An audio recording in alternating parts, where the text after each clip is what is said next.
إن الحمد لله حمدا طيبا كثيرا مباركا فيه،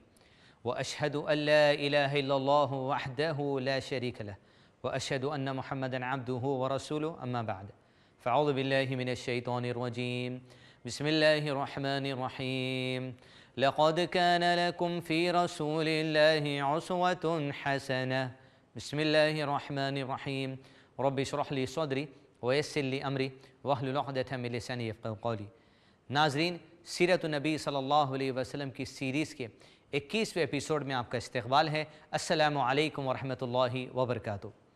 گزشتہ ایپیسوڈ میں جو بات ہم نے آپ کے سامنے رکھی وہ یہ کہ نبی محمد صلی اللہ علیہ وسلم مکے سے نکل کر طائف کو دعوت دین دینے کے لیے پہنچے،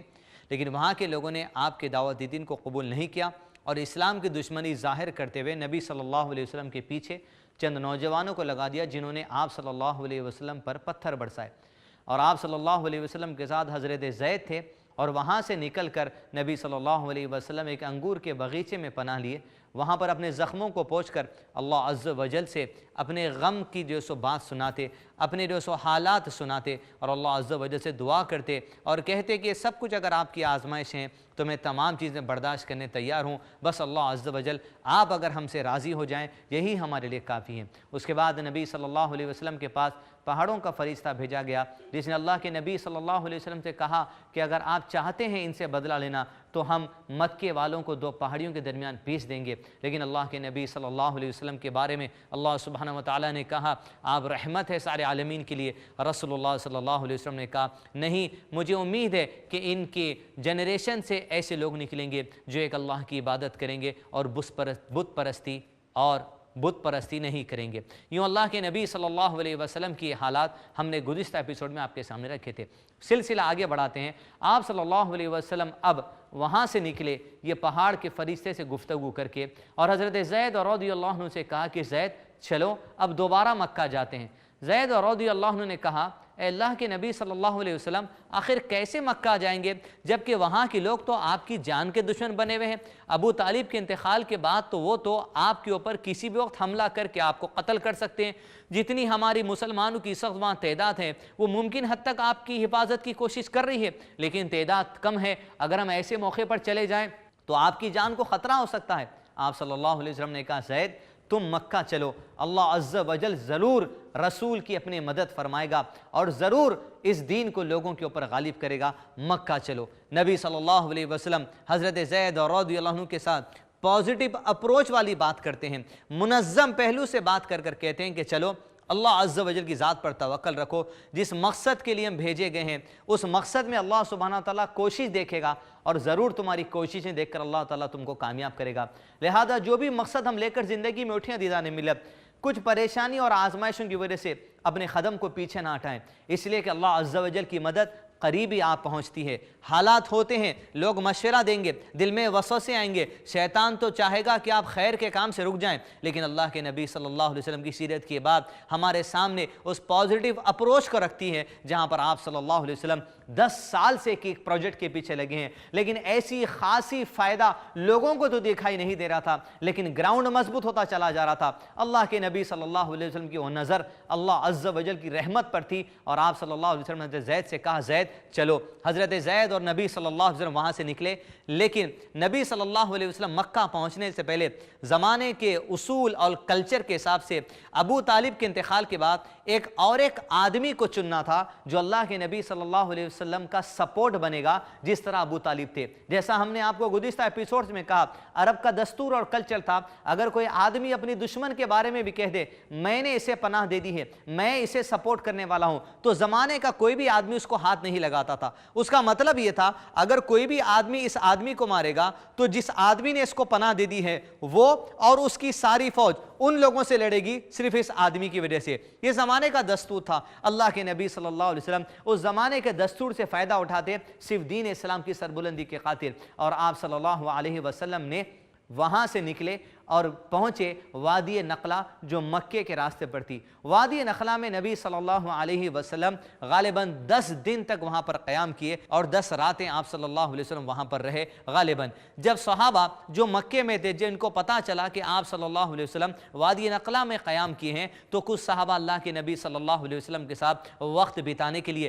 دین سیکھنے کے لیے وادی نخلا تشریف لے کر آ گئے۔ ناظرین، نبی صلی اللہ علیہ وسلم کے بارے میں قرآن مجید میں آیت کی گئی ہے وَمَا أَرْسَلْنَاكَ إِلَّا رَحْمَةً لِلْعَالَمِينَ، ہم نے آپ کو سارے عالمین کے لیے، جس میں انسان اور جنات دونوں ہیں، رحمت بنا کر بھیجا ہے، نبی بنا کر بھیجا ہے۔ آپ صلی اللہ علیہ وسلم وادی نخلا میں تھے، ابھی 5 وقت کی نمازیں فرض نہیں ہوئی تھی، 2 وقت کی صلاح پڑھتے تھے، صبح کی صلاح اور شام کی صلاح۔ صبح کی صلاح پڑھنے کے لیے آپ صلی اللہ علیہ وسلم وادی نخلا میں صحابہ کے ساتھ جماعت قائم کی۔ جب جماعت شروع کی گئی تو اللہ کے نبی صلی اللہ علیہ وسلم قرآن مجید کی تلاوت کر رہے تھے۔ ناظرین، جو غم کے بادل اللہ کے نبی صلی اللہ علیہ وسلم پر چھائے ہوئے تھے گزشتہ 10 سال سے، اور خاص طور پہ گزشتہ 3 سال سے، وہ اب غم کے بادل پہاڑوں کا فرشتہ آنے سے تھوڑے چھٹ گئے۔ اب بات آگے بڑھی،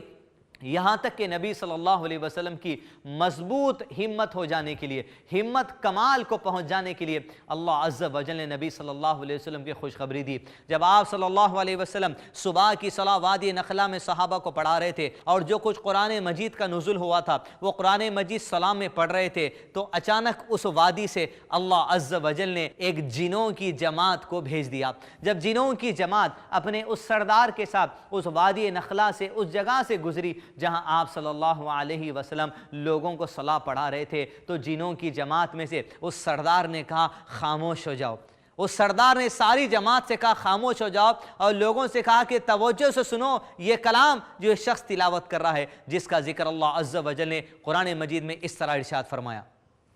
بسم اللہ الرحمن الرحیم وَإِذْ صَرَفْنَا إِلَيْكَ نَفَرًا مِنَ الْجِنِّ يَسْتَمِعُونَ الْقُرْآنَ فَلَمَّا حَضَرُوهُ قَالُوا أَنصِتُوا فَلَمَّا قُضِيَ وَلَّوْا إِلَىٰ قَوْمِهِمْ مُنذِرِينَ قالوا يا قومنا إنا سمعنا كتابا أنزل من بعد موسى مصدقا لما بين يديه يهدي إلى الحق وإلى طريق مستقيم،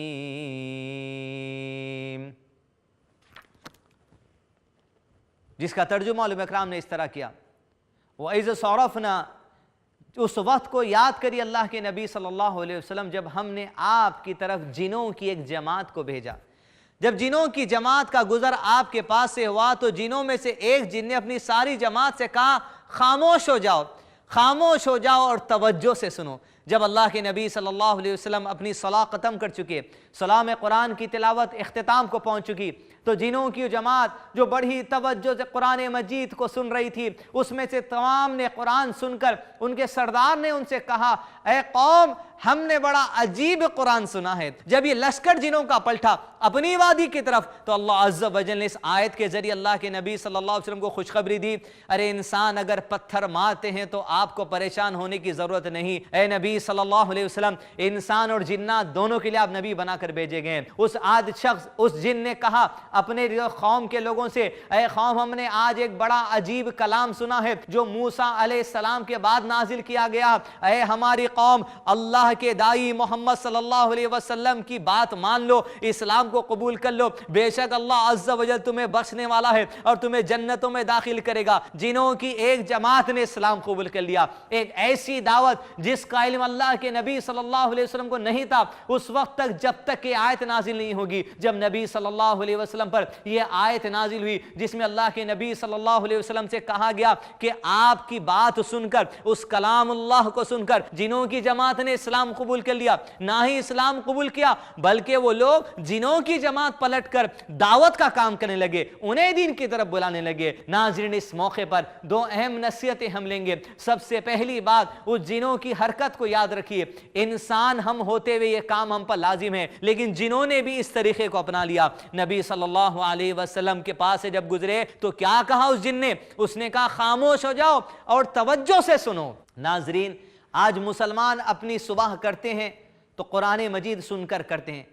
مسلمانوں کا لیکن مزاج یہ بن چکا ہے کہ صبح کا آغاز ہوتا ہے، کوئی اپنی دکان کھولتا ہے تو صرف دکان میں برکت کے خاطر قرآن کو لگا دیتا ہے، وہ اپنے کسٹمر سے ڈیل کرتے رہتا ہے اور قرآن اپنی جگہ چلتی رہتی ہے۔ گھر کے اندر آپ قرآن لگا دیتے ہیں، آپ کے بچوں کو اسکول جانے کے لیے ڈریس بھی پہناتے ہیں، آپ کے بچوں کے لنچ باکس کی تیاری بھی کرتے ہیں، آپ کے ہسبینڈ ایک نیوز پیپر بھی پڑھتے رہتے ہیں، آپ چولہے میں روٹی بھی ڈالتے رہتے ہیں، لیکن سارا گھر ہے کہ جس میں قرآن گونج رہا ہے۔ عزیزان ملے، طریقہ نہیں ہو سکتا۔ اللہ عز و جل کا کلام جب سنا جائے، خاموشی سے سنا جائے، توجہ سے سنا جائے۔ جب آپ کے ہاتھ پر کوئی دوسرے کام ہے تو آپ قرآن اس موقع پر مت سنیے۔ جب آپ کے ہاتھ پہ کوئی دوسرے کام نہیں ہے، خالص وقت آپ قرآن مجید کو سننے کے لیے دیجئے۔ اس لیے کہ ایک مصروف ترین جماعت جنہوں کی جا رہی تھی، انہوں نے کلام سنا تو کہا آپ ذرا خاموش ہو جاؤ، ذرا ایک کلام سن لیں گے تو اللہ عز و جل نے قرآن مجید میں ارشاد فرمایا، جس کا ترجمہ اس طرح ہے، جب کبھی تمہارے سامنے قرآن پڑھا جائے خاموش رہو اور توجہ سے سنو،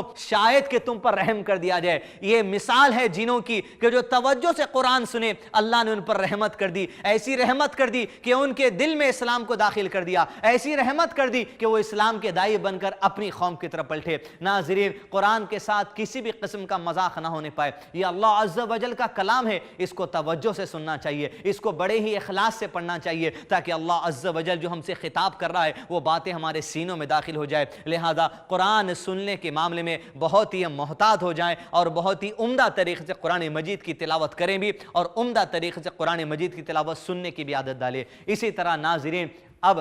سلسلہ آگے بڑھتا ہے۔ جنوں کی جماعت کی جب اطلاع ملی آپ صلی اللہ علیہ وسلم کو کہ جنوں کی جماعت نے اسلام کو قبول کر لیا، تو اللہ کے نبی صلی اللہ علیہ وسلم کے دل پر جو غم کے بادل چھائے ہوئے تھے کہ طائف میں پتھر کھا کر ماں خدیجہ کا انتقال ہو چکا، ابو طالب کا انتقال ہو چکا، مکے کے لوگ جان کے دشمن بنے ہوئے، یہ سارے غم کے بادل دور ہو گئے۔ آپ صلی اللہ علیہ وسلم کو دوبارہ ہمت آئی اور اللہ کے نبی صلی اللہ علیہ وسلم اب حضرت زید کو لے کر مکہ دوبارہ جانے والے ہیں۔ کیا وہ حالات ہوتے ہیں؟ جنوں کی اور کیا قسم ہیں؟ جن اللہ کے نبی صلی اللہ علیہ وسلم پر ایمان لائے تو آج کے زمانے میں جن ہے یا نہیں؟ پہلے کے زمانے میں ہی کیا جن ہوا کرتے تھے؟ ان کی تفصیل انشاءاللہ مختصر انداز میں مختصر سے بریک کے بعد آپ کے سامنے رکھیں گے۔ السلام علیکم ورحمۃ اللہ وبرکاتہ۔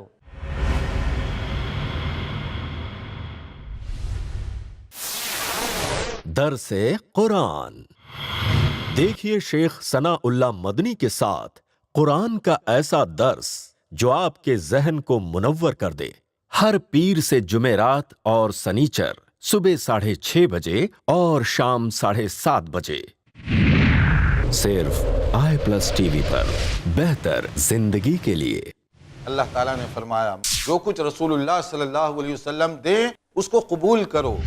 اور جن چیزوں سے منع کریں اس سے باز آ جاؤ۔ نبی صلی اللہ علیہ وسلم نے فرمایا اللہ تعالیٰ اس آدمی کو تر و تازہ، سرسبز و شاداب رکھے جو میری بات سنے، یاد رکھے اور ایز اٹ از بلا کم و کاست اس کو آگے نقل کرے۔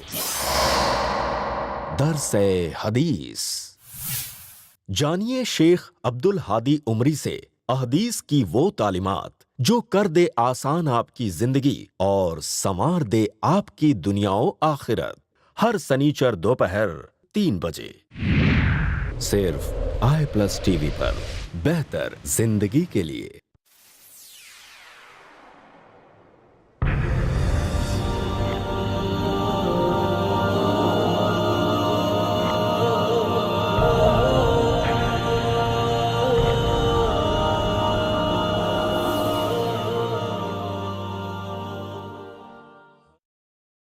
حضرت نعمان ابن بشیر رضی اللہ تعالی عنہ سے روایت ہے، رسول اللہ صلی اللہ علیہ وسلم نے فرمایا، باہمی محبت، پیار اور ہمدردی میں مومنوں کی مثال ایک جسم کی طرح ہے، جب اس کا کوئی ایک عضو درد محسوس کرتا ہے تو سارا جسم اس کی وجہ سے بیداری اور بخار میں مبتلا رہتا ہے۔ اسے امام بخاری اور امام مسلم نے روایت کیا ہے۔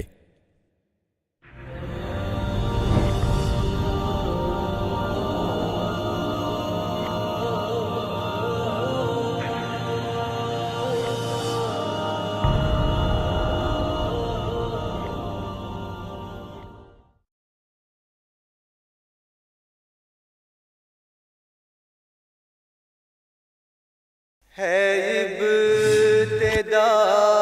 تجھی سے کہ تو ہی عظیم ہے. یہ کائنات عبارت اسی کے نام سے ہے، ہر ایک سمت ہیں دیکھو نشانیاں اس کی. کیا خوب زیابار مدینے کی فضا ہے، خوشبو میں بسی کیسی یہ طیبہ کی ہوا ہے. رنگ و نور ایک دینی مشاعرہ، بہترین اشعار و افکار کا گلدستہ، ہر جمعہ دوپہر 2:30 بجے اور شام 7:30 بجے، صرف i+TV پر. بہتر زندگی کے لیے. اللہ کے رسول صلی اللہ علیہ وسلم نے کہا مسکین وہ نہیں ہے جس کے پاس درہم و دینار نہ ہو، بلکہ مسکین وہ ہے جو قیامت کے دن آئے گا، اس کے پاس نماز بھی ہوگی، اس کے پاس روزہ بھی ہوگا، اس کے پاس زکوٰۃ بھی ہوگی، اس کے پاس حج بھی ہوگا، اور اس کے علاوہ دیگر اعمال ہوں گے، لیکن کوتاہی کی ہوگی بندوں کے حقوق کی ادائیگی میں. حقوق العباد. جانیے شیخ عبد الجبار سے عالم اسلام میں انسانوں کے کیا ہیں حقوق العباد. ہر سنیچر دوپہر 2:30 بجے، صرف i+TV پر. بہتر زندگی کے لیے. پیغام سیرت النبی. جانیے شیخ شمیم فوزی سے سیرت النبی کی وہ تعلیمات جو ہر انسان کے لیے بے حد ضروری ہے. ہر پیر دوپہر 2:30 بجے اور رات 8 بجے، صرف i+TV پر. بہتر زندگی کے لیے.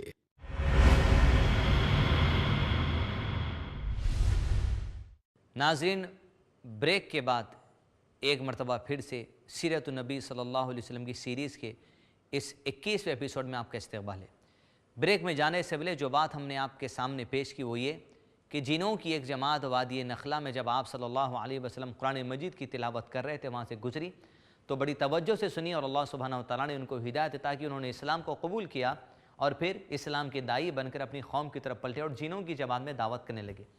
ناظرین، یہ بات ہم جان لیں اس حصے میں، اس ایپیسوڈ کے، کہ جنات آخر ہیں کیا. کیا وہ پہلے کے زمانے ہی میں ہوا کرتے تھے اور آج کے زمانے میں کیا نہیں ہیں؟ جس طرح فلمی انداز میں جو ٹیکنالوجی کو سب کچھ مان چکے ہیں، اور ایسے لوگ جو وقت کی طاقت کو یا انٹرنیٹ والی دنیا کو سب کچھ مان چکے ہیں، ایسے لوگ جنات پر عقیدہ نہیں رکھتے. یا کوئی انٹرٹینمنٹ انڈسٹری کے ذریعے یہ پیغام آپ کے سامنے دیا جاتا ہے کہ جن وغیرہ کوئی چیز نہیں ہوتی. عام طور پہ جن کے لیے جو لفظ استعمال کیا جاتا ہے وہ بھوت پریت استعمال کیا جاتا ہے. ناظرین یاد رکھیے، اللہ عز و جل سورہ کہف سورہ نمبر 18 آیت نمبر 50 میں ارشاد فرماتے ہیں، ابلیس جس کو عام زبان میں ہم شیطان کہتے ہیں، شیطان یعنی جو شرارت کرنے والا ہے، ابلیس کے بارے میں اللہ عز و جل نے سورہ کہف کی آیت نمبر 50 میں ارشاد فرمایا وہ جنوں میں سے ہے، وہ جنات میں سے. لوگ یہ سمجھتے ہیں سب سے پہلے ابلیس کے بارے میں کہ وہ بہت بڑا فرشتہ تھا. بات یہ نہیں ہے، وہ ہے جن، وہ آگ کا بنا ہوا ہے، لیکن اللہ عز و جل نے اسے اعزاز عطا کیا تھا، مرتبہ عطا کیا تھا کہ وہ فرشتوں کے ساتھ رہا کرتا تھا. لیکن تکبر نے اسے اس مقام و مرتبے کو نیچے لا دیا اور وہ درگاہ راندہ ہو گیا. پلس اس میں اور بڑی غلطی اس نے یہ کر لی، قیامت تک زندگی کی مہلت مانگ لیا، جو اس کی بڑی غلطی ہے. اللہ عز و جل نے اسے مہلت دے دی. اب بس ہونا یہ تھا کہ قیامت کے دن تک خود بھی بھٹکتا رہے گا اور لوگوں کو بھٹکانے کی کوشش کرے گا. ناظرین، اس کے علاوہ شیطان اور کیا ہے، جن اور کیا ہے. جب بھی کوئی انسان پیدا ہوتا ہے تو اس کے ساتھ ایک جن بھی پیدا ہوتا ہے جس کو قرین کہا جاتا ہے. میرے اور آپ کے ساتھ ایک جن لگا رہتا ہے، ایک شیطان لگا رہتا ہے جو آگ کا بنا ہوا ہے، جس کا کام یہ ہے کہ انسانوں کو بھٹکانا، انسان کو بہکانا. جو بھی آپ کے پاس کوئی غلط وسوسہ آتا ہے آپ کے اندر، یہ قرین ہوتا ہے جو آپ کو اس سے اکساتا ہے. صحابہ نے پوچھا، اے اللہ کے نبی صلی اللہ علیہ وسلم، کیا قرین آپ کے ساتھ بھی ہے؟ تو اللہ کے نبی صلی اللہ علیہ وسلم نے کہا، ہاں میرے ساتھ بھی قرین بھیجا گیا ہے، میرے ساتھ بھی قرین ہے، لیکن اللہ عز و جل نے میری مدد اس معاملے میں کی ہے، اور میرا قرین مجھے صرف اچھائی کی بات کرتا ہے، وہ میرے ساتھ گمراہی کی بات نہیں کرتا۔ تو اللہ کے نبی صلی اللہ علیہ وسلم کا تابع اس قرین کو بنا دیا گیا۔ باقی جتنی انسانیت ہے ان کے ساتھ ایک قرین ہوتا ہے جو انہیں سیرتا رہتا ہے، جو انہیں ستاتا رہتا ہے۔ ناظرین یہ بات جان لیں کہ عام طور پہ لوگوں میں یہ معاملہ ہے کہ وہ اپنے کسی رشتہ دار کے ساتھ کوئی اگر برا کام کرنا چاہتے ہیں، کسی کو تکلیف دینا چاہتے ہیں، کسی کو کاروبار میں نقصان پہنچانا چاہتے ہیں، یا کسی کا پیر یا ہاتھ توڑوانا چاہتے ہیں، تو لوگ آج جاتے ہیں کہیں عاملوں کے پاس، کہیں جادوگروں کے پاس، کہیں ایسے لوگوں کے پاس جو جادو پریت وغیرہ کا کام کرتے ہیں، ایسے لوگوں کے پاس جاتے ہیں۔ اور عام طور پہ ہوتا یہ بھی ہے جب گھر میں یا آفس میں یا کہیں پر کچھ چوری ہو جاتی ہے، کسی کی جیولری چوری ہو جاتی ہے یا کسی کا پیسہ چوری ہو جاتا ہے، تو لوگ ایسے عاملوں کے پاس جاتے ہیں اور جا کر پوچھتے ہیں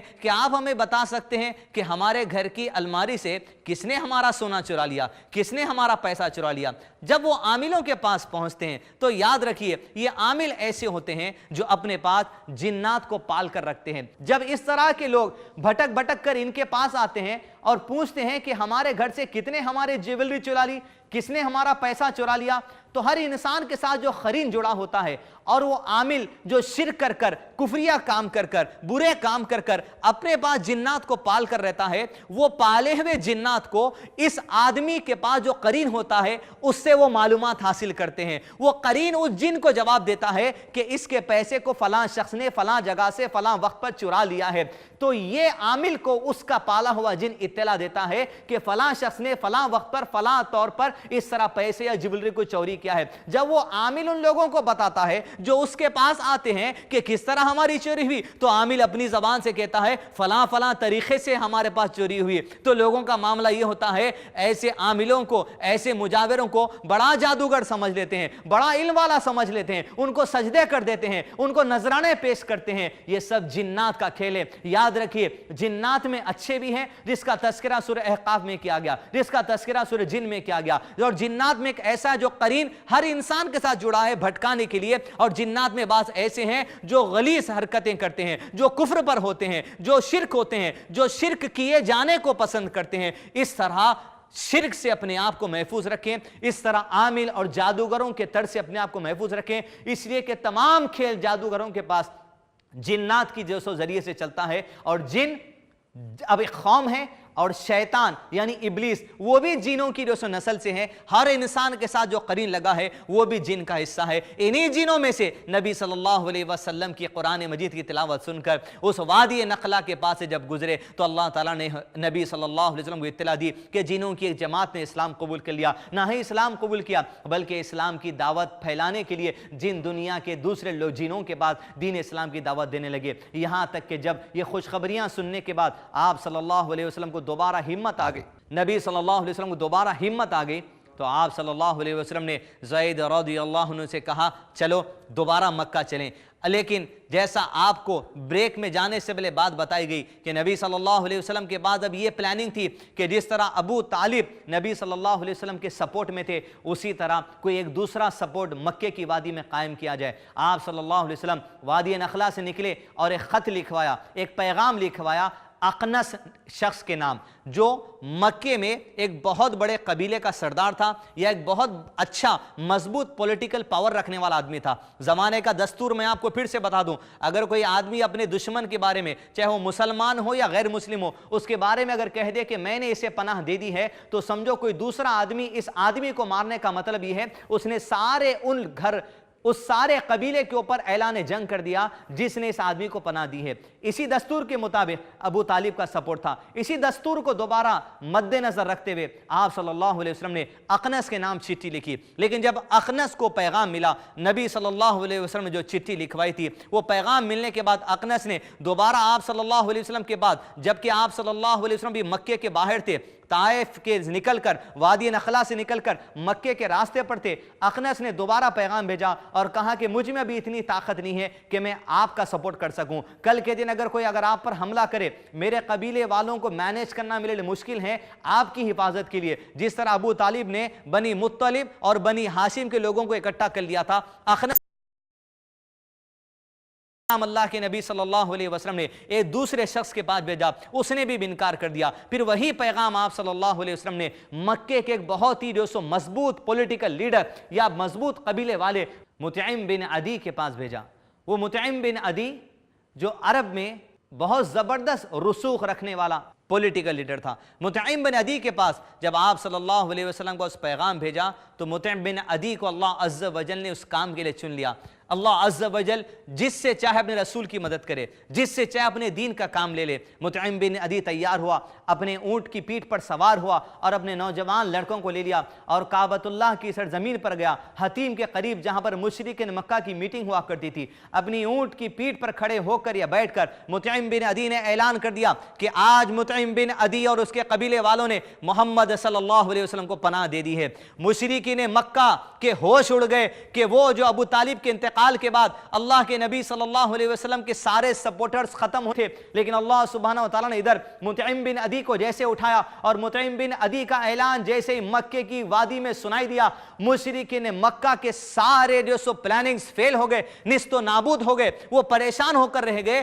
کہ آخر کون ہے مطعم بن عدی، وہ کیسے اللہ کے نبی صلی اللہ علیہ وسلم کو پناہ دے سکتا ہے جبکہ وہ ہمارے قبیلے کا آدمی ہے۔ مطعم بن عدی کے قبیلے کی تعداد کا اندازہ مشرکین مکہ کے سرداروں کو تھا، مجال نہ ہو سکی مشرکین مکہ کے کہ مطعم بن عدی کے درمیان آئے اور اللہ کے نبی صلی اللہ علیہ وسلم کے مطابق کچھ بات کہیں، یہاں تک کہ مطعم بن عدی نے نبی صلی اللہ علیہ وسلم کو پیغام بھیج دیا کہ میں نے آپ کو پناہ دے دی ہے اور آپ کی پناہ کا اعلان ہو چکا ہے، آپ دوبارہ پلٹ کر مکہ آ جائیے۔ جیسے مطعم بن عدی کی پناہ ملی، نبی صلی اللہ علیہ وسلم اللہ عز و جل کی اس مدد کو دیکھتے ہوئے دوبارہ پلٹ کر مکہ تشریف لے کر آئے۔ مجال نہ ہو سکی کسی مشرکین مکہ میں کہ اپنی تلوار کی نوک اللہ کے نبی صلی اللہ علیہ وسلم کی طرف اٹھا سکے، اس لیے کہ اللہ سبحانہ تعالیٰ نے ایک سپورٹر ابو طالب کے بعد نبی صلی اللہ علیہ وسلم کو عطا کر دیا۔ اب اصول یہ تھا اگر کوئی اللہ کے نبی صلی اللہ علیہ وسلم پر نظر اٹھائے گا تو مطعم بن عدی اور اس کے سارے قبیلے والوں پر نظر اٹھانے کے برابر یہ معاملہ ہوتا تھا۔ زمانے کا دستور تھا، دستور کا فائدہ اٹھاتے ہوئے اللہ کے نبی صلی اللہ علیہ وسلم دین اسلام کی تبلیغ کے لیے